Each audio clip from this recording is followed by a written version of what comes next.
You know, in a political season like ours, it is only natural to have dust and mud thrown up in the air for a purpose. A civil society organization, Budgit, has accused members of the National Assembly of diverting public funds with phony constituency projects. Budget says that out of the 100 billion naira budgeted for constituency projects for the 469 lawmakers across the 36 states of the country, 60 billion naira is expended on empowerment. And this empowerment comes by way of buying tricycles, motorcycles, and two-day tailoring and shoemaking trainings, where beneficiaries gain nothing at the end of the day. Now, to the organization, the whole empowerment gambit is a ruse to and a bogus way of diverting public funds. Jide, here we are.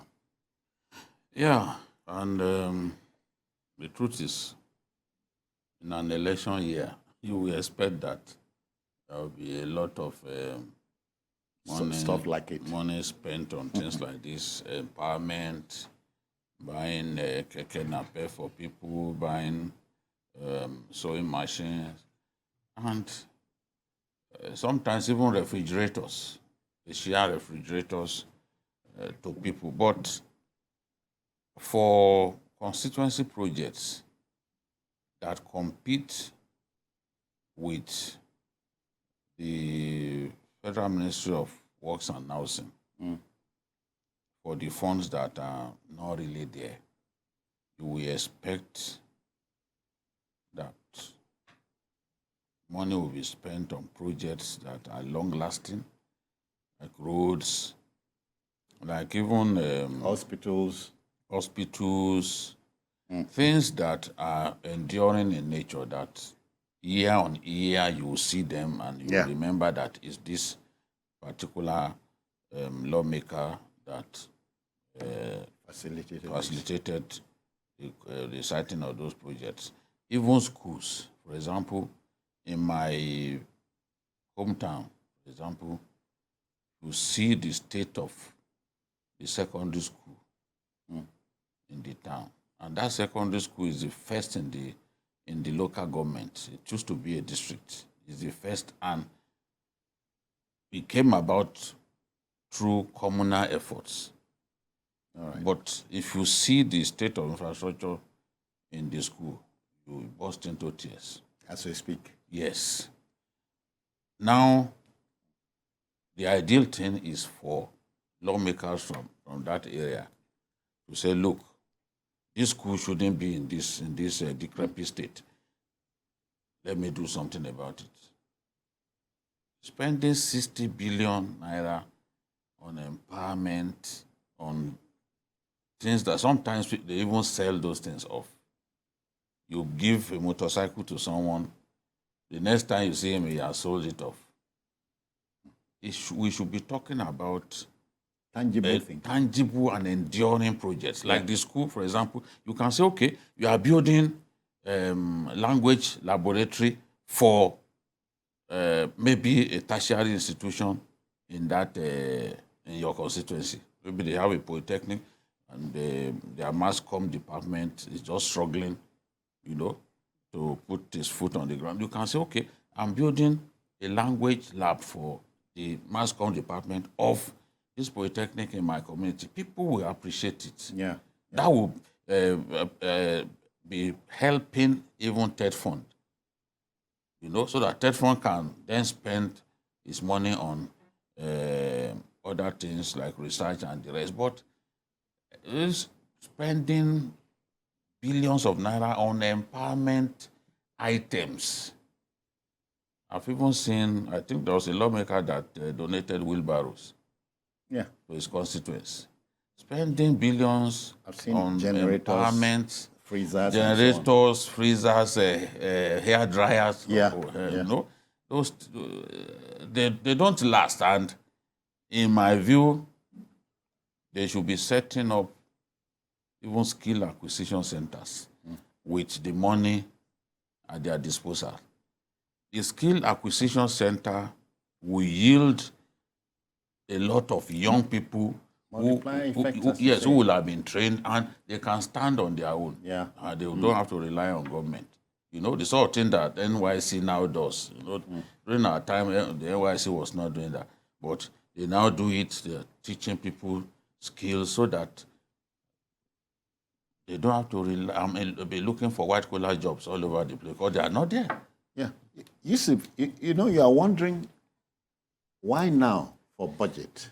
You know, is it because it's an election year and so on and so on? No, I don't think so. Because if you have followed budget over the years, it usually comes out either around December or January every year. And consistently, every year it has always been like this, whether election time or election year or not. What I've seen is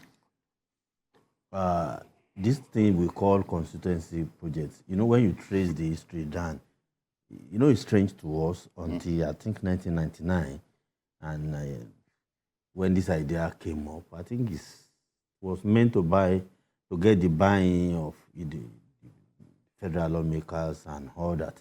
And before you know it, it became a conduit pipe for stealing public funds. You remember Jubril, that young man from Kano, the lawmaker from Kano, when he raised the alarm at that time. You know, it's a yearly cycle, and now it has become something like a normal thing. And when you look at our budget every year, the National Assembly parts the budget heavily every year. You get my point? Yeah. And you see this president, you know, complaining, but he will still sign it. You understand me? Signs with tears. Whatever, sign either happily or reluctantly. The moment you append your signature, you have signed it. Yeah. And the law doesn't know whether somebody was signing with tears or signing with, celebration. So the moment you append your signature, it has become a law because that's the appropriation act for that year. So look at last year, look at the year before, year in, year out. Under this president, you know, it's the same story. The president before him, it was the same story. The president before that one, it was the same story. So since 1999, it has been a terrible, you know, tool for stealing, you know, the Commonwealth, and both in the two arms of the National Assembly. So it's not limited to the House of Reps. The National Assemblyman you talked about was Ahmed Lawan. No, not Ahmed Lawan. It's Jubrin. Okay, Jibril. Who loves to wear white, That, you know. okay. Now I know. From Kano, I can remember his face very well. Yeah. He raised the alarm at the time, and I think Dogara Yakubu was the speaker at the time. He was in charge of, I think, appropriation committee or something like that, and he raised the alarm that I think, is it not 40 billion or 20 billion that some people are marked for just the principal officers. Then he realized that some standing committees also earmarked, you know, and that became, you know, a national uproar. But at the end of the day, I think he recanted, and before you know, the stealing continues, and it continues to get worse and worse and worse. And Nigerians seem to have, you know, resigned to faith that there's nothing they can do. So when you look at what is happening, it's so sad. You see duplication of projects. You know, I talked about budget padding. So when budget is padded through this guy, under the guise of, we'll do constituency project. So you now see that beyond the federal lawmakers, we have people in the ministry, in the department, in the agencies that work in cahoots with our lawmakers. So it's all of them to steal the Commonwealth. So they steal our money every year. And it seems the executive seems to have become, you know, hopeless and helpless, incapable of handling it. So budget has raised dust. So what next? The culture has to change. And when I talk about the culture, I'm not referring to the lawmakers alone. Some of our young people do not even want to get involved in anything that is grueling in nature. For example, a lawmaker tried to cite a mega farm in his constituency, and they told him, no, bring money, just after money. They said he should put his own children in the farm. They are not interested in working in the farm. If you have a big farm, for example, look at the kind of farms that Olam has in northern Nigeria. Thousands of kilometers of rice farms. If you put one in a particular community, it will provide employment for people. It will. Yes, and it could ultimately help bring down the price of rice, which is the most common food that we eat in our country. You know, but these people are not going to have that kind of suggestion. Look, this is not what we want. Just bring the money. What our people want is someone who comes into town and shells out money to them. If you are a politician who gives out money to people, you are going to be popular and difficult to defeat in an election. The one who does not like to share money will find it difficult to win an election. Who does not give shit? Except if he's ready to rig and all that. Our people are not interested in this idea, I know they share shishi. No. In our country, the young people will demand for money because they believe that even those politicians, once they get there, what do? They are there to steal. So give me my own share of the national cake now. Because once you get there, you are not accountable to me. You are on your own. You do what you want. We can't even ask. So give us the cocoa now. That's what they're after.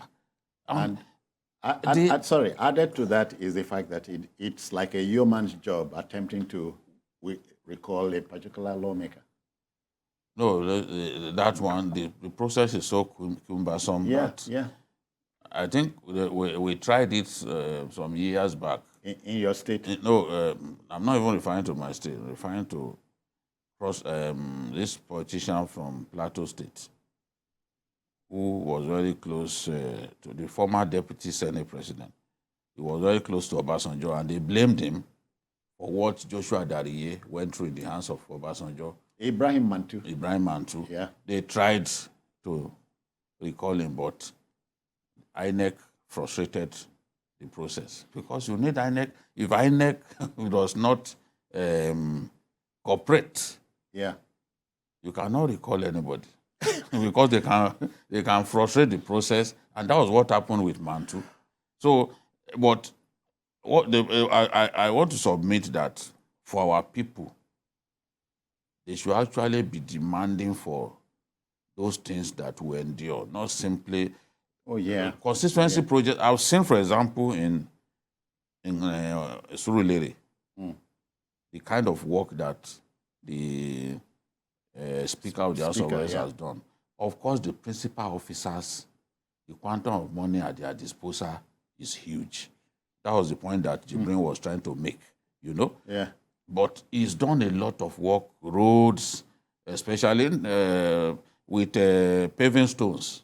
When you go to Surulere, there's a whole lot of difference. All right. That you can attribute to the Wajabia Mila years as our